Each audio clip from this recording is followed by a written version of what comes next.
আমি তো প্রতিদিনের মতো আজকেও আপনাদের সাথে আমার সারাদিনের কিছু কাজ শেয়ার করছি। সকালে কবুতর জবাই করে পরিষ্কার করে ফ্রিজে রেখেছি, তারপর ছাদে গিয়ে পুঁই শাক কেটেছি, এরপরে কাপড় চোপড় গুছানো আর সবজি কাটার কাজও করেছি। আসসালামু আলাইকুম, কেমন আছেন সবাই? আশা করি সবাই ভালো আছেন। আমার এই ভিডিওটা একদম পারিবারিক ও ঘরোয়া ব্লগ, আপনাদের সাথে নিজের জীবন ভাগাভাগি করার একটা ছোট্ট চেষ্টা। তাই আপনারা ভিডিওটা মনোযোগ দিয়ে দেখবেন আর কমেন্টে জানাবেন কেমন লাগলো। তো আমি প্রত্যেক দিন সকালবেলা ঘুম থেকে উঠে আমি আমার বাচ্চাদেরকে নাস্তা রেডি করিয়ে দিয়ে তারপর নাস্তা খাইয়ে স্কুলে পাঠিয়ে দিয়ে তারপর আমার সেলাইয়ের কাজে বসি। তো হঠাৎ করে আজকে এই রুটিনটা ভেঙে গেল, আমি আরেকটা কাজ করতে হলো। এখানে দুইটা কবুতরের বাচ্চা, একটু সমস্যা হয়ে গেছিলো কবুতরগুলোকে নিয়ে। আমার যখন কবুতরের বাচ্চা বড় হয় তখনই কাক নিয়ে খেয়ে ফেলে। তো এই দুটো কবুতরের বাচ্চা হঠাৎ কাকের আক্রমণ হলো কবুতরের ঘরে, আর সেজন্য কবুতরের দুটো বাচ্চা আমি এনে জবাই করে ফেলছি। তো জবাই করে যেহেতু ফেলছি তখন তো ঠিক করে করতেই হবে। তো কবুতর এখন রান্না করার সময় নাই, রান্না করব না, তাই ফ্রিজে রেখে দেবো। পরিষ্কার করে ধুয়ে তারপর আস্তই রেখে দিলাম, পরে কাটাকাটি করব।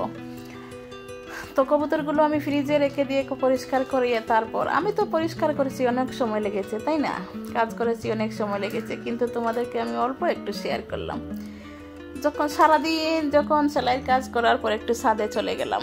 বিকালবেলা হয়েছে, আজ অনেক দিন ধরা বৃষ্টি দিচ্ছে না, শুধু থাপ রোদ আর রোদের কারণে ছাদের গাছের গাছগুলো নষ্ট হয়ে যাচ্ছে, পুঁই শাক গাছ কলমি শাক সব নষ্ট হয়ে যাচ্ছে। তো ভাবলাম একটু ছাদে যেয়ে পানি দেই। পানি দিতে দিতে দেখলাম একটু পুঁই শাক বড় হয়েছে। তো তোমাদের ভাইয়া একটু পুঁই শাক তোলার কথা বললাম, সে পুঁই শাকগুলো তুললো, আর আমি মাটিগুলো একটু ঠিক করে দিয়ে তারপর একটু পানিও দিয়েছি, দিয়ে সুন্দর করে রেখে দিয়েছি। কারণ এত বেশি তাপ, এত বেশি গরমের জন্য গাছগুলো নষ্ট হয়ে যাচ্ছে, আর গাছগুলোর বয়সও হয়ে গেছে অনেক দিন। একটু মাটিগুলা ঠিক করে আবার একটু তুলে আবার কাটতে হবে, অনেক সময় লাগবে, সেজন্য আমি যেতে পারি না, সেজন্য আমি যাই না, করি না।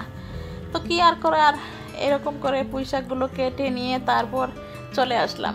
এখন বিকালবেলা, আসরের পরে মাগরিবের আজান দিবে এই সময়। আর এখানে কয়েকটা কাপড় ধুয়ে নিয়েছিলাম, আর এগুলো অনেকটি উন্না, আমার অনেক উন্না, ওগুলা একটু বাজ করে প্যাকেটিং করে রেখে দেবো। ওগুলো আমি পরি না, শুধু পিনাপের উন্না, হিজাবের উন্না, সেজন্য ভাবলাম ওগুলো একটু তুলে রেখে দিই। বেশি হয়ে গেলে দেখা যায় অনেক ঝামেলা হয়ে যায়, ময়লা লেগে যায়, আবার ধুতে হয়। তো প্যাকেটিং করে যখন ওয়ার্ডরোবে রেখে দেবো, দেখা যাবে যে যখন প্রয়োজন হবে একটা একটা করে বাইর করে নেব। তো সবগুলো একসাথে ধুয়ে নিয়েছি, নিয়ে এখন বাজ করে আবার প্যাকেটিং করে রেখে দেবো, যখন যেটা দরকার হবে একটা একটা করে বের করব। তো এর মধ্যে সাথে আবার মেয়েরও কাপড় আছে, ছেলেরও কাপড় আছে, সব মিলিয়ে আমি ছেলে মেয়ের কাপড়গুলা আর আমার উন্নাগুলা সবগুলা একটু প্যাকেটিং করে নেব। প্যাকেটিং করে রেখে দিলে আর ময়লা পড়বে না। আমার বন্ধুরা যারা পুরাতন আছো বা নতুন জয়েন হয়েছো, সবাই তো জানো যে আমি খুব ব্যস্ত মানুষ, তাই না? ইউটিউবে এসে বিপদে পড়ে গেছি, কি করব, তোমাদের সাথে কিছু তো শেয়ার করতে হবে, তাই না? ইউটিউবের রুলস অনুযায়ী, নিয়ম অনুযায়ী ভিডিও দিতে হবে, তাই দিচ্ছি আর কি করব বলো। আমার একদম সময় নাই, আমি খুব ব্যস্ত মানুষ, সারাদিন আমি কাজকর্মে লিপ্ত থাকতে হয় আমাকে। কোনোদিন এমনও হয় আমি দুপুরে না খেয়ে থাকি।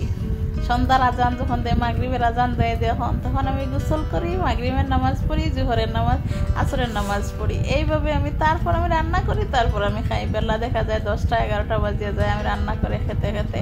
দুপুরের না খাওয়া মানুষ কত কষ্ট হয়, তাই না? খুব কষ্ট হয় আমার, কি করব বলো। রান্না নিজের হাতে করতে হয়, ঘর দুয়ার পরিষ্কার নিজের হাতে করতে হয়, কাপড়ও গুছাতে হয় নিজের হাতে, বাচ্চাদেরকে পড়ালেখাও করাতে হয় নিজে, আবার স্কুলেও পাঠাতে হয় নিজে, আবার সেলাইয়ের কাজ করতে হয়, আবার তো অন্যান্য এক্সট্রা কাজগুলো আমি করি, সবই আমি একা করতে হয়। তো সব মিলিয়ে আমি আছি, আলহামদুলিল্লাহ আছি। তবু আমার ভালো লাগে কেন জানো? সংসারটা আমার সংসারে আমি সব করব। আল্লাহ যদি দেয়, আমাকে শক্তি দেয়, আমি যদি সুস্থ থাকতে পারি, তাহলে আমি সব করতে পারবো ইনশাআল্লাহ। তো সব মিলিয়ে কাপড়টা বাজ করার পরে এখন আমি বিছনাটা গুছিয়ে নিচ্ছি। বিছনাটা চাদরটা এলোমেলো হয়ে গেছে, নোংরা হয়ে গেছে, নোংরা হয় না, একটু গুছ হয়ে গেছে, এই জন্য ঠিক করে না। এদিকে আবার দেখো ছেলের পড়ার টেবিলটা একটু ঠিক করে রাখতে পারে না, বুঝে না যে ঠিক করে রাখি। এবং মোছা নাই, মুছতেও বা একটু যে মুছবে দৈনিক মুছে যে একটু রাখবে, তা ক্লিন করে রাখবে, তাও বুঝে না। ছোট মানুষ, ক্লাস 6-এ পড়ে, তাও করলে পারতো, কিন্তু বুঝে কম, এই আর কি। তো সব মিলে আমি একটু টেবিলটাও পরিষ্কার করে দিচ্ছি। আমি সারাদিন যা করি তাই তোমাদের সাথে আমি শেয়ার করি। আজ আমি কোনো রান্না বান্না, কোনো রেসিপি কিছু বানাইনি, শুধু তোমাদের সাথে আমি শেয়ার করলাম কিভাবে ঘর দুয়ার পরিষ্কার করলাম। দেখো, প্যাকেটিং করে নিয়ে আলমারিতে কাপড়গুলো রেখে দিলাম। এদিকে আবার ক্যাবিনেটটাও সাজিয়ে নিলাম, সাজানো ছিল, একটু মুছে পরিষ্কার করে নিলাম।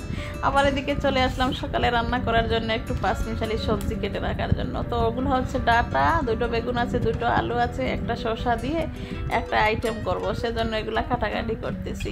আগে যদি কেটে না রাখি সকালবেলা রান্না করব কেমনে, সেজন্য আগে একটু তাড়াহুড়া করে কেটে রাখতেছি। এখন এই সবজিটা কাটতেছি আমি অনেক রাতে বসে, কেটে তারপর আমি রেখে দেবো সকালবেলা, যাতে তাড়াতাড়ি রান্না হয়ে যায়। রাতে রান্না করবো না, ঘুমাতেও তো লাগবে, তাই না? যদি ঘুমাতে না ঘুমাই তাহলে দেখা যায় শরীর চলবে না, অত কাজ করবো কেমনে। সেজন্য আগে আমি সবজিটা কেটে রাখতেছি, যাতে সকালবেলা ঘুমতে উঠে তাড়াতাড়ি রান্না করতে পারি, কোনো ঝামেলা হয় না। সবজি কাটা থাকলে, ঘর গুছানো থাকলে রান্না করতেও সময় লাগে না, আর ঘর গুছানো থাকলে একটু শান্তি লাগে, খুব শান্তি লাগে ঘর গুছানো যদি থাকে।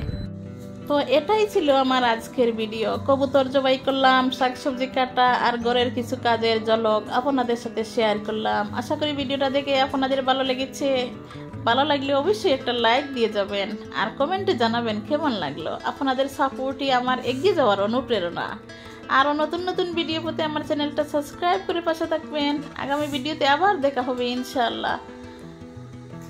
ততক্ষণ পর্যন্ত ভালো থাকবেন, সুস্থ থাকবেন। আর এই যে তোমাদের সাথে কথা বলতে বলতে দেখো আমার সবজিটা কাটা হয়ে গেছে। এটা কি তোমরা জানো? এটা হচ্ছে ডাটা, সাদা ডাটা। তো সাদা ডাটাগুলো কেটে নিয়েছি। আর 2টো বেগুন পেয়েছিলাম গাছে, ছাদের গাছে। ঘরে সবজি নেই, সবজির খুব অভাব পড়েছে, বাজারে খুব দাম, বাজারে যেতেও পারি না। আর বাজারে যখন আমরা মেয়ে মানুষ যাই, খুব দাম সবজি। আমরা মেয়ে মানুষ যখন বাজারে যাই না, তখন সবজির দাম শুনে মাথা নষ্ট হয়ে যায়। তো কি আর করার, 2টো বেগুনও পেয়েছিলাম ছাদের গাছে, 2টো আলু দিয়ে, 2টো ডাটা দিয়ে, আর একটা শসাও দেবো, দিয়ে তরকারির আইটেমটা রান্না করে ফেলবো সকালবেলা মাছ দিয়ে। তো শিং মাছ দিয়ে রান্না করবো 5 মিশালি সবজি। তো এই ভিডিওটাও তোমাদের সাথে আসবে, শেয়ার করবো ইনশাআল্লাহ। এ পর্যন্ত তোমরা ভালো থাকবে, সুস্থ থাকবে এবং আমার জন্য দোয়া করবে। আল্লাহ হাফেজ, আসসালামু আলাইকুম।